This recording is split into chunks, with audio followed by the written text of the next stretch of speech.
episode 2. Um, so episode 1 was basically, you know, um, me coming to the realization that I'm shooting this podcast for myself and not for other people because I really believed that I was going to be able to help other black men heal. When the whole time, you know, me and Serena found out that you can't really help other people until you help yourself. And I realized that I ended up doing this podcast for myself and not even knowing.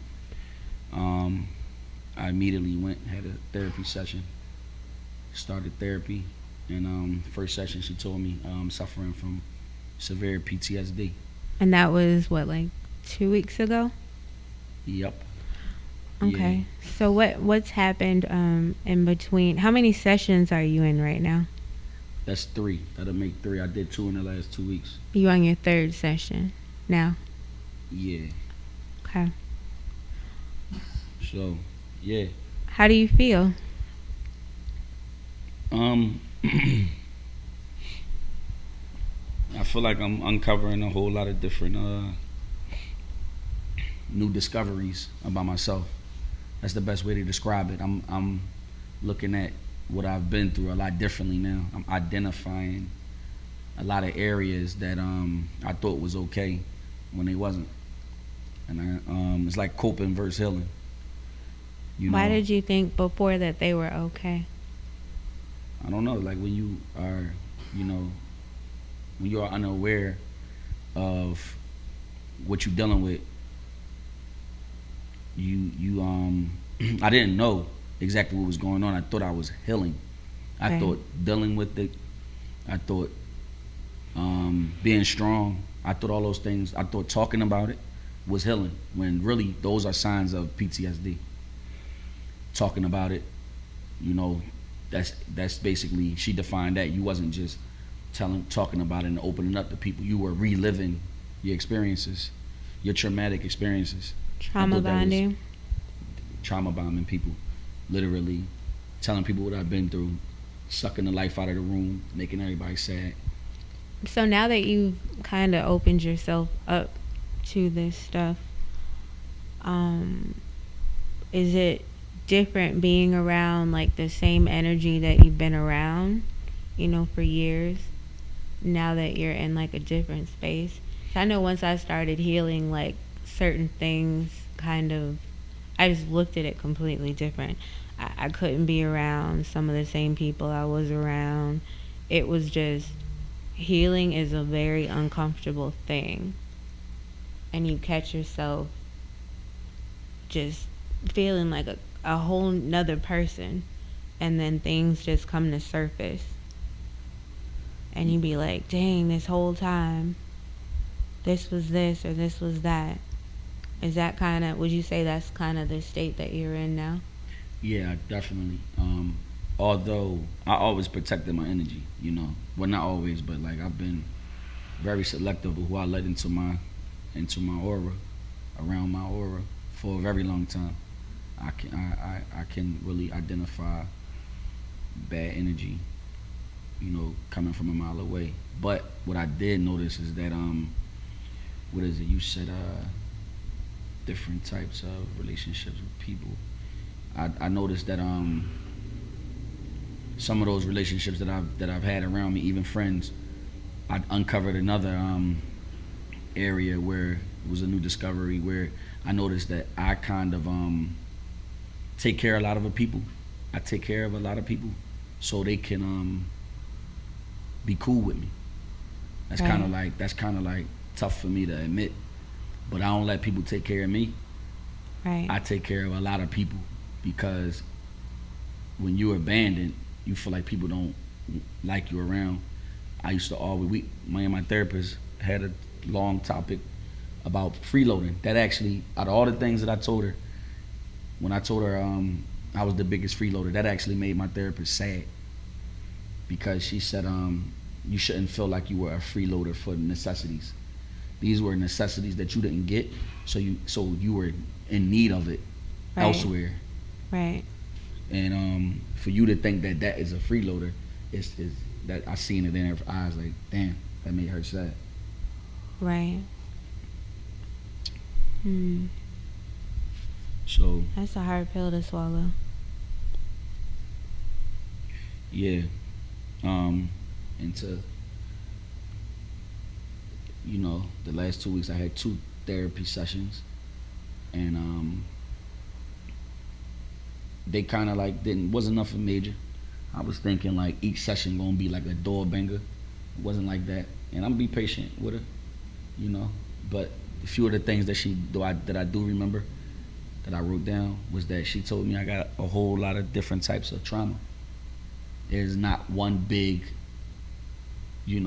traumatic experience. You dealing with so many different types. For example, she said you and your mother, that's a different traumatic experience. Mm-hmm. You and your father, that's separate, and that's a different type of traumatic experience. Right. Because I didn't grow up with my mother or my father, and I have separate feelings towards them both. And then she said both of them are traumatic. Right. Then my family, how they didn't pick up the ball after my mother and my father messed up. So it's just like everybody just dropped the ball. She said that's not one big traumatic experience. They are separate.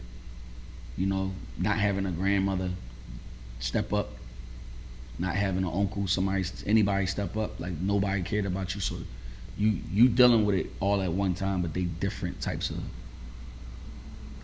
she called them knots.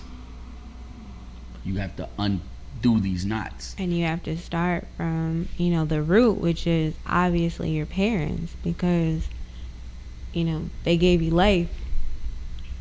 So That's pretty interesting, right? you gotta start from there first.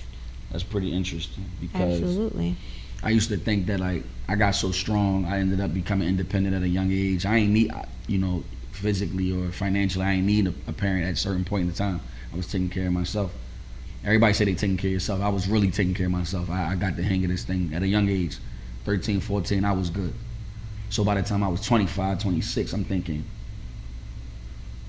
what my mother and my father did to me was terrible, but that's not the root of anything no more. I'm over that now.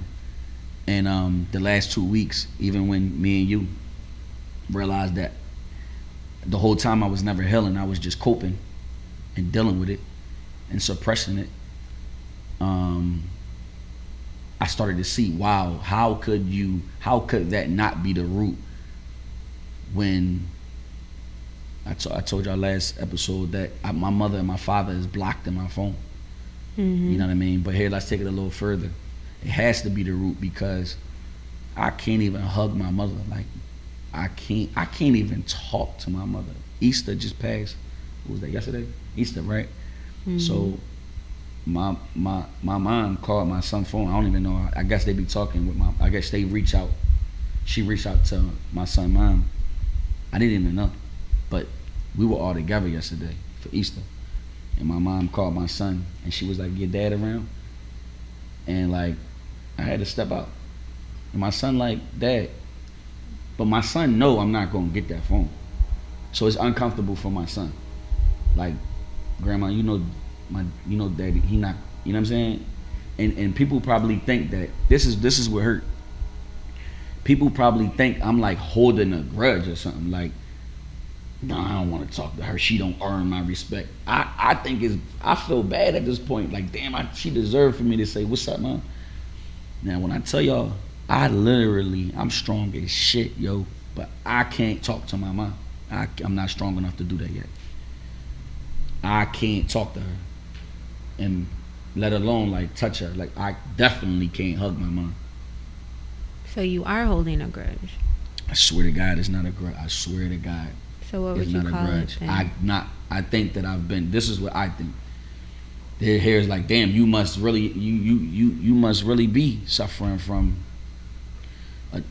one specific type of trauma dealing with your mom. How could you be healed when you can't hug your mother and you not holding a grudge either? You think that it's wrong. I think it's wrong. I think I should be able to hug. I think my mom deserves a hug. It's not her fault what she's been through. I think differently about my pop. I don't know. He think he was a little selfish. And then I think my pop was a little selfish. and then a little ignorant. Like he didn't know what he was doing. I forgive him because how could he have known? He's 23, he ain't mean. I don't think they really don't love me. So I'm trying to forgive these people, but I can't even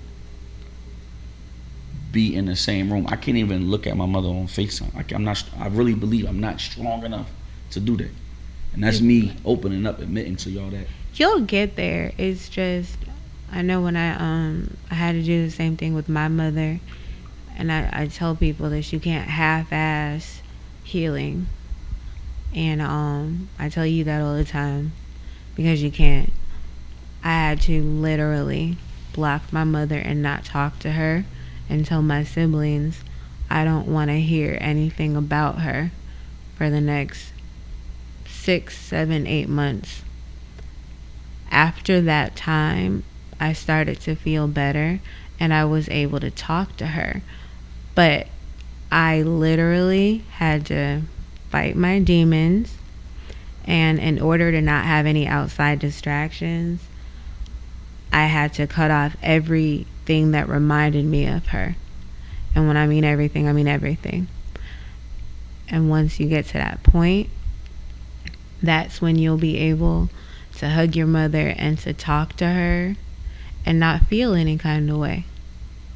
But you have to face it. Have to face it. You can't run away from it. You have to face it.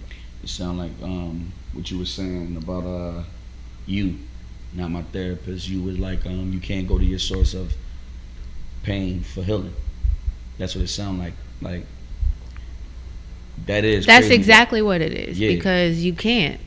You So can't. like me, basically, I haven't healed from what has happened, so I can't be around her. I can't look at her because probably looking at her is traumatic. Right, because you're still in the process of wanting to get over it, but every time that she pops up, and she just popped up yesterday, Yep. that's a trigger for you that shows Trigger. that you're not Them fully landmines. healed. And you can be 75% in, and your son saying that to you yesterday can take you all the way back to where you started. And that is why it's something that you have to be serious about. You have to literally block, and even if that means you have to block her from your children's phones, that's the seriousness. Like I say, like I mean, like when I say something like that, I literally told my siblings, like, I don't want to hear anything about mom. I don't want to hear nothing about mom, like nothing. Even if that means I can't talk to you until I'm done with this. Because that trigger right there brings you back to square one. It's like losing weight. You in the gym every day for this. Every day for whatever, a month, this, whatever. You go have one night out and you go eat and you enjoy it, and then what happens? Damn, it's like I ain't even lost no damn weight. You back to square one. So you have to pretty much look at your healing that way.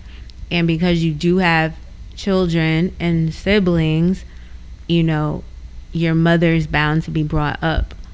But you have to also manage everything else that's around you that has to do with her in the spare time, just to get to that place, so that you're not like, I can't hug, I can't talk to her, I can't.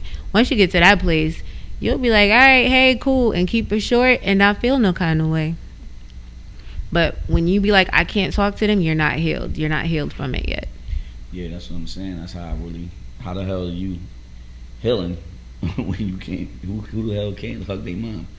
That's kind of crazy. You know what I mean? I thought that was crazy. Like, damn, I do need some work. There's a lot of work to do. And I think, when will I be to the point where I can hug her? I don't know. I was like this at 11 years old, you know what I mean? One time my mom popped up on me. You know, I don't know if I'm ready to talk about this yet, but yeah, me and my mom popped up on me one time. I was 11 years old. Like, all right, I say it like this. You right. Remember, you had to tell your siblings, like, look, I don't want to talk to my mother. I ain't had to say nothing. Everybody knew. So my mom couldn't take that. Like, she'd be in a rehab program or whatever, and she'll come back around to our little foster home when she get clean, little 3 months. We know she been clean little 3 months. Like we know that she probably only gonna be clean for like another month, and you know what I'm saying.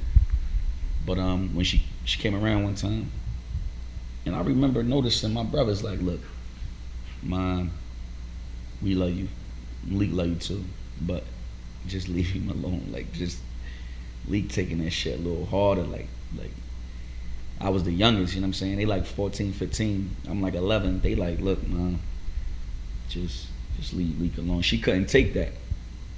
She couldn't take that. You know what I mean? So we talking about how I couldn't be around her as an adult. I could never be around her.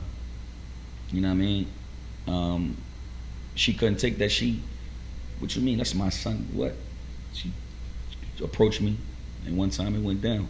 You know what I mean? I think the problem with it sometimes is we place expectations onto people, knowing kind of in the back of our mind like it could never be. And I think once you accept what something is, you no longer hold them at that standard. Like my mom, all she's done her entire life is play the fucking victim. Like she's just, it don't matter what it is, I'm the victim. I'm the victim. And I used to try to talk sense into her, and she would still do it. And I got to the place where I was like, I'm cool on that, because at the end of the day, that's a demon she has to fight by herself. As long as my shit is cool, like as long as my demons are controlled within me, that demon over there has to deal with that person, not me. So Right. that's So an internal conflict. So in my case, it'll be, I think I did do that. You think you did what? Your mother played the victim, but my mother is stuck on drugs. You know what I'm saying? So she always gonna be like married to that glass. You know what I'm saying? So Right. Like, So what expectation do you place? That's what I expected. So Okay. like, don't get your hopes up and keep, when she be coming around trying to be clean, just take it for what it is. Like she always gonna be fucked up. Right. And I remember saying I could be cool with her if I knew she wasn't on that shit no more. In order for me to be convinced, she got to be clean for like 5 years, 10 years, because 2 years, 3 years ain't enough for me. Right. And sometimes you just have to love people in the moment, honestly. It's a very hard pill to swallow, to say like, oh, I can't have a healthy relationship with my mother. I literally was on the phone today with my grandmother and said the same thing. Like, I love my mom and we're back talking now, but I don't want her to come visit me. I was being dead ass serious. And I'm okay with that. I don't feel bad about it anymore. I used to cry. I told my therapist, I said, why? Like, I can't, that's my mom. She was like, so? That's exactly how she said, so. And so I got to a place where I know our limits. I can text her and be like, you good, Mom? I'm good. And she started getting into other shit. All right, cool, gotta go. We're at that point now where she can't draw me in. So I think maybe if you accept her for who she is at the moment, you just love her and don't get too deep into it, I feel like that's a good start. But if you expect to just wake up one day and for her to be like, I'm off the drugs, Malik, it's not gonna happen. And I think that's what you want to happen, which I'm sure, of course you do, it's your mother. But I think realistically, you just have to accept the situation for what it is in this present moment. And you need to either learn how to deal with her or don't deal with her at all. I think that's what I've been doing. Have you been avoiding it though, or have you been dealing with it? Huh? Have you been avoiding it or have you been dealing with it? No, I definitely been avoiding it. Okay, so that's not dealing with it. So how you deal with it? I just said you have to face it head on. How? I just said it. We talked about it. I I thought you so said facing the situation. Cutting her off until she get. That's done with it. That's until you They ain't got this. Okay, Really yeah, is yeah, about yeah. you. It's not about her. It's about you because she has to go do that on her own. But in between time, every what you'll learn in this journey is it's all about you. It's never about them. We want it to be about them, but it's you. It's all about you. It's not about her going. It's about you. It's you, you, you. It's all about you. Yeah, so I just don't understand. I get it. So I gotta heal first, and then I'll probably be able to. We talked about going to your source of pain for healing, which is the worst thing you can do. I And mean, but yeah, true. I've done it and got scarred probably so many times that, like, I think I got scarred too many times trying to reach out to my source of healing for my source of pain for healing. That's your I reached mom. out to my mom. I reached out to my dad. It's really like I'm reaching out, for love from my parents, and I Right. keep getting scorned every time I do that, like real bad. So like I got examples of me like reaching back out to them from 11 all the way up to 30 years old, thinking that maybe this was a good time. Maybe things have changed, and things ain't changed. And so I get it, right? Heal within, but I just don't understand. Maybe it's not for me to try to understand what they gonna do. But like It's after not. I heal, then what? You know what I mean? That has Still ain't nothing. gonna have no That has mind. nothing to do with you. That's them. That's the problem. Like, I think you're too focused on their healing, and that's their own journey. Like, it's yours. You have to do the work for yourself, especially because you have children. And if you don't do the work within you, they're going to follow the same path. It's going to be a curse that'll never get broken. That's why it's important for you to do that, if anything, because when they grow up to be young men, they're going to have families, and you want to make sure that what you taught them, they're implementing in their household. So really, that has nothing to do with, you're grown now, so you love your parents, but the dirty work is done. You can't go back to little Malik anymore. You're grown, Malik. You're an adult. Live in a fucking condo. Like, them coming into your life right now, really, for what? What are they gonna do? Yes, you want that relationship. You want that. But our parents are really supposed to be there to protect us and to provide. And at this point, they can't do shit. They can't do neither. So really, it's a question that you have to ask yourself is, what benefit am I getting from having you in my life? I think it's a little bit more complex than that, because I thought that like I don't need my like what else do I need parents for at this point other than the family aspect? You know what I'm saying? There's Now, nothing. I just said that. yeah, but what I'm saying, what I think is that family aspect is just a lot deeper than what people think. Like my mom and my father haven't met my youngest child. Like I've been through all of my trauma, Right. but like that shit hurt like a lot. So obviously it got something to do with it. It still can affect you in It's a major way, internal. and it don't got nothing to do with what could they do for you at this point. Like it's still. So let me ask you this. Why would you want your mother around your sons? It's Knowing. not. I don't want my mother the way she is or the way she was with me, because my mom is trying to get her shit together right now. You know what I mean? So let's not make it seem like she all fucked up right now. She on her journey. She trying to get her shit together, but it's a trust thing with me and her. I don't know where she's at on her process. I don't know if she gonna do the same thing she did when I was 33 years ago. You know what I mean? So it's like, it's not about that. It's about, I want my kids to know my children. Right. I want my kids to say I have a grandmother. So it's that's my problem. My problem in life is I reprogrammed myself that I don't need a mom. That's why I was doing good all this time because I convinced myself that I don't need no mom or no dad or no family. I'm all I got, and I went through my 20s. I was cool, suppressing and coping until now. I'm realizing, yo, I done learned a fucked up way of living, so I can feel it a lot more. And it's not like I need them for moral support. I need the. It's just I don't know. Maybe I do need to ask my therapist that. Like, what is it that I need? Like, I don't know. Like, but I tell you what though, it's something. Well, Something I ain't feel right. just me listening. I think it's you want what you didn't get when you were a child. I just said that.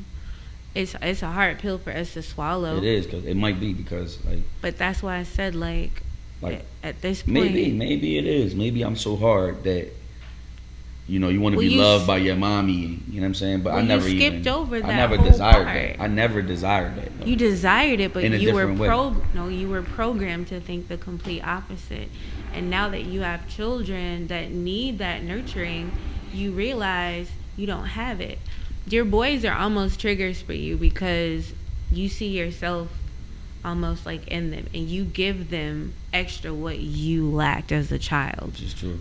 So what I'm saying is you go back to that little boy that wanted his mommy, and that's okay. Sometimes I go back to that girl that wants her father. He's not here though. Yeah, but you know what? It's not just a simple, typical case of. You know how like women be like, I ain't dating nobody that got mommy issues. It's not like the little typical. It's not like. No, yours is. I think my problem. It might be. You're right. You're right. It's not a regular. Me even saying that probably is a clear sign that I'm definitely who they be talking about. Maybe, but I convinced myself, like not literally, not consciously, but subconsciously, I don't need no mother. But I think that that's so true, which is wrong. That has become the truth to an extreme extent that it's fucking up other areas of my life. Like that is actually true for me. Like for Malik, damn it's really true for him. He lost her so long ago. He probably lost her in the womb when she was doing whatever she was doing. You know what I'm saying? So it's like that's probably my problem, that I don't know how to. I don't got no room for her. You know what I'm saying? Which is fucking up other areas of my life, like my love life, and like my child. You saying my son? That is true. Like that, I learned in the last 2 weeks that. Right. So when you don't heal, that's why I always say go back to the root. When you don't heal at the root, that's why if anything matters, like the other stuff, even like with your brother, like none of that stuff, it matters. But you have to go to the root. If you don't get the root, the other shit doesn't even fucking matter. Like, because this is where it started. You gotta pull that bad weed out. And the problem was that's how you were programmed to think. I mean, it's just something that we just use. It's almost like I need to go to the therapist. Like probably when I go back to my therapist, I'm gonna probably be like, look, the root of my trauma is my mother and my father. How the hell do you help me here? So fuck all this talking about my life, getting to know me shit. Let's get to the root. I need the help from her and him, and then we worry about all that other shit. Right. Like, how do I heal? I've been going to therapy. I'm paying for therapy. But how do I heal from what the fuck she did? How do you undo that? Like, how you undo that? Well, therapy is just something that just kind of, it's a mirror that you bring to yourself. She's not there to fix you. Malik has to fix Malik. Yeah, but I'm severely traumatized from what I've seen. So how the fuck do you undo this shit? It's probably not able to be undone. So like, yeah, I don't know. Well, for starters, I mean, I feel like you need to cut off anything that has to do with your mother, unfortunately.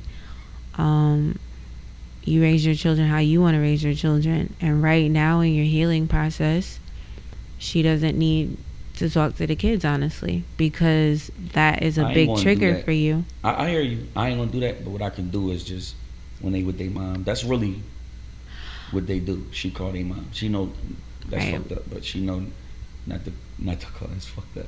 And she know I ain't gonna answer. You know what I'm saying? But that's still, And she you blocked know, anyway. right. So she called a mom.